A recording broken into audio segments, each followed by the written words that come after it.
So with that said, we'll start with a question from Danny Thompson. Tyrese, can you hear me? Yeah, I hear you. All right, Tyrese. Well, Danny Thompson with the three-point conversion. Congratulations on your selection to the select team. When you got the phone call from USA Basketball, what was the first thing on your mind? And can you talk about how this is like capped off the last, let's say, 12 months of your life? Because 12 months ago, you were being drafted in the NBA. So it's kind of a two-part question for you.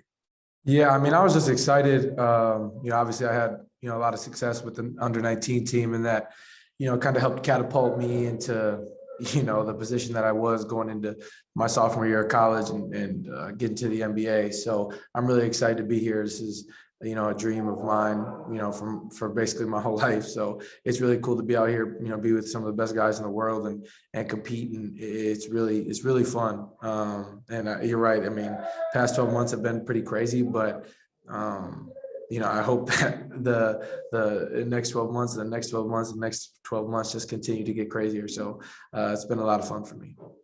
And next we'll go to Jason Jones. Hey, what's going on, Tyrese? What's up? How we doing? Doing all right, man. I like that rock shirt you had on the other day. Appreciate you. Yeah. Just I know you kind of mentioned it, but I've heard you talk about it before, how that under-19 experience did a lot for you in terms of going into that next year at Iowa State. Just what do you think you can take this time around now that you'll be, you're going against the national team? You've played against these guys now, but what can you hope to develop more so now that you have a year of NBA experience going against these guys? Yeah, I think just taking bits and pieces from what I'm seeing, it's obviously a different world for, when we play the senior team. They're obviously used to, being on a team where they're ISO in and getting 30 shots or whatever the case may be, where, now it's about a gold medal, and, these superstars are coming together, to win games, and, the offense is not the same as they're probably used to, on their NBA team. So just seeing how they adapt to that environment.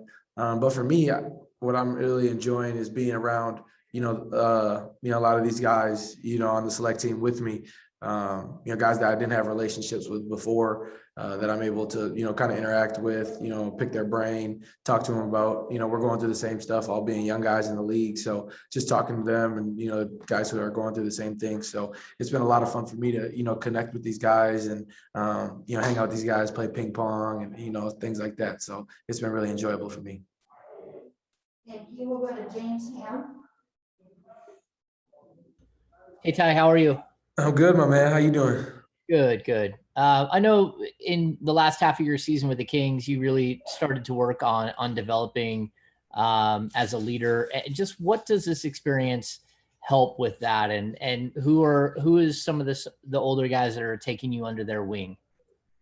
Well, what I would probably say is, we've only played against a senior team once, so it's not like we're in the same gym as them working out. So I guess I haven't interacted with, those guys a ton, by any means. We played today, but other than that, it's not like we've had a lot of interaction. So I wouldn't say anybody's taking me under their wing or anything like that. But, it's just cool to see how these guys interact with each other. Obviously, the NBA is a world of alpha males coming together, but, the Team USA is even a higher density of alpha males. So it's cool to see how, these guys interact. And, all these guys are obviously, superstars in the NBA. So seeing how, they can, take parts from each other and listen to each other, all with the same goal, winning a gold medal. So, it's kind of cool to see how that interacts and be up close and personal and see it firsthand. And something that, I'll continue to take with me, going into, next season. And, hopefully I get the opportunity, to one day play for the senior team and compete for a gold medal.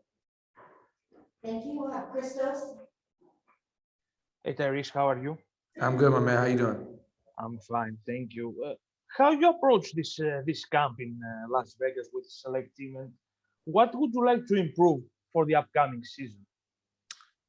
Yeah, I mean, I've always been working on my game a lot, through the off season in Sacramento. I've been in Sacramento for the past month. So for me to kind of get out and, use that stuff against, other teams or other guys and see it work against in live action, it helps a lot. And, just kind of seeing what other guys are working on at the same time, seeing how other guys are improving, just, taking bits and pieces of that and, putting that into my training and things like that. And just, being able to be around these guys, see how they work, see how they operate and things like that. I think you can take stuff from that, but also use it as, to motivate you.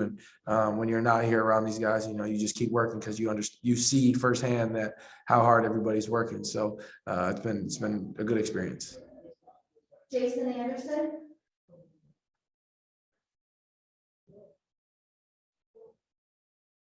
Jason, are you there? All right, we'll skip over and we'll go to Black Talk Radio. Thank you so much. Brother Haliburton, how you doing today, sir? I'm good. How you doing?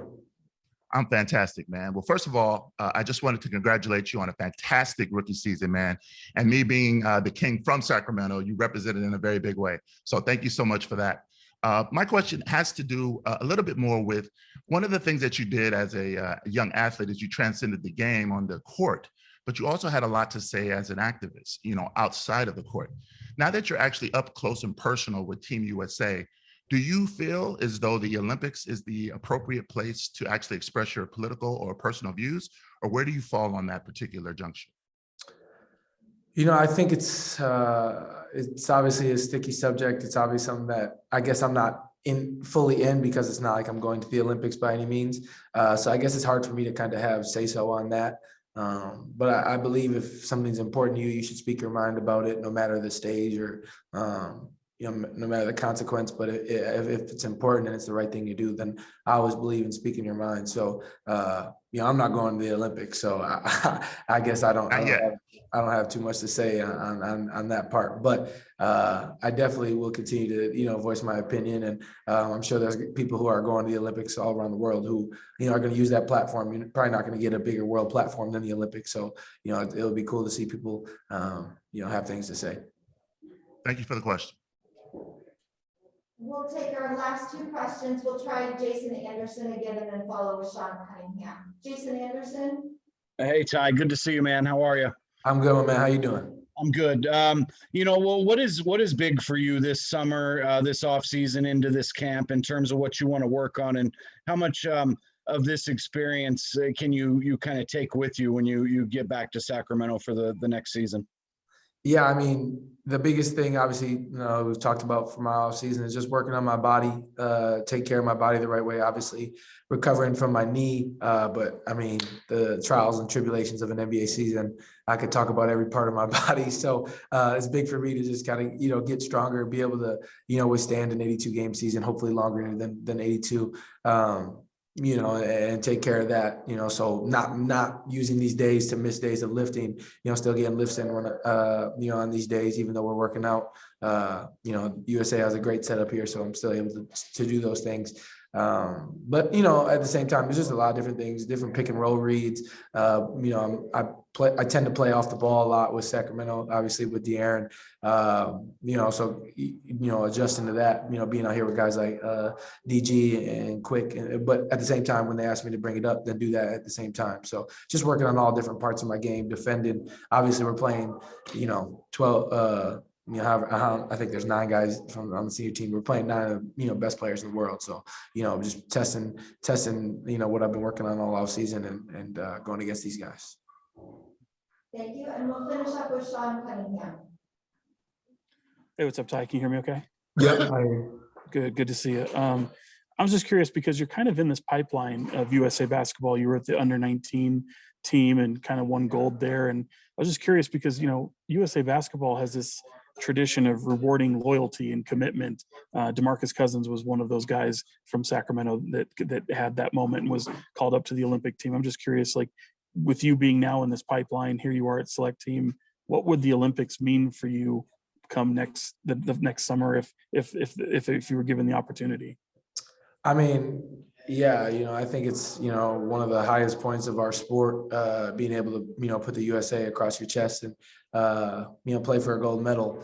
I think growing up as a kid, just watching, Kobe and KD and Bron and those guys, win gold, like that stuff's amazing to see them guys go up against other countries and things like that. So, to be able to do it myself would be honestly, a dream come true. Obviously I have a lot of aspirations and, and dreams, as a basketball player, as an athlete, and going to the Olympics is definitely one of them. So, I'm just going to keep working and hopefully I get that opportunity one day and I'm able to, represent the country to the fullest and compete for a gold medal. But it's definitely, one of the highest points of our sport and something that I would definitely, be interested in doing one day.